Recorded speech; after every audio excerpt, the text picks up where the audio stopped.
നമസ്കാരം, ജിതയാണ്. അപ്പോൾ ഇന്നത്തെ വിശേഷം എന്ന് പറഞ്ഞു കഴിഞ്ഞാൽ, കഴിഞ്ഞ ദിവസം ജൂലിയെ ഹോസ്പിറ്റലിൽ കൊണ്ടുപോയ കാര്യം ഞാൻ പറഞ്ഞിരുന്നു. അവിടുന്ന് ഡോക്ടർ എഴുതിയ ഒരു മെഡിസിനാണ് ഓർക്കാൽ പി ഗ്രാന്യൂൾസ് എന്ന് പറഞ്ഞിട്ട്. അത് natural calcium and phosphorus supplement ആണ്. വൈറ്റമിൻ ഡിയും ഉണ്ട്. അത് ജൂലിക്ക് കൊടുക്കാൻ ഡോക്ടർ പറഞ്ഞിരുന്നു. അപ്പോൾ ഒരു ദിവസം ഒരു ടീസ്പൂൺ എന്നുള്ള രീതിയിലാണ് കൊടുക്കേണ്ടത്.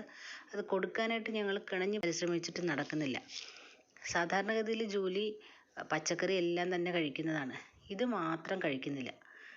പപ്പടം ഇട്ട് ചോറ് കുഴച്ച് കൊടുത്ത് അത് ഇഷ്ടമാണ്. ദോശ, അപ്പം, എല്ലാ സാധനങ്ങളും കഴിക്കുന്നത്. ഈ ഒരു മെഡിസിൻ അവൾ എന്ത് ചെയ്താൽ കഴിക്കുന്നില്ല. അപ്പോൾ അത് കൊടുക്കുന്നതിലുള്ള തത്രപ്പാടിലാണ്. അത് സാധാരണ നമ്മൾ മനുഷ്യക്കുഞ്ഞുങ്ങൾക്ക് കൊടുക്കുന്ന പോലെ ഞാൻ മടിയിലിരുത്തി കൊടുക്കാൻ നോക്കിയിട്ട് ഒരു രക്ഷയില്ല. മടിയിൽ കമത്തി കിടത്തി വായിലേക്ക് ഇട്ട് കൊടുത്തു.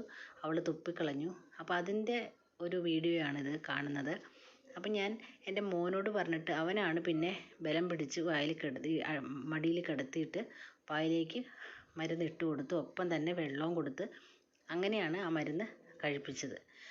വൈറ്റമിൻ്റെ കുറവ് കൊണ്ടായിരിക്കാം മണ്ണും കല്ലും ഒക്കെ തിന്നുന്നത്. അപ്പോൾ അതും ഇതുകൊണ്ട് മാറിക്കോളുമെന്ന് ഡോക്ടർ പറഞ്ഞു.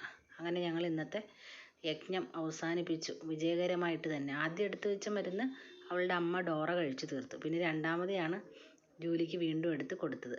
എന്തായാലും ഭംഗിയായിട്ട് അത് കൊടുക്കാനായിട്ട് പറ്റി.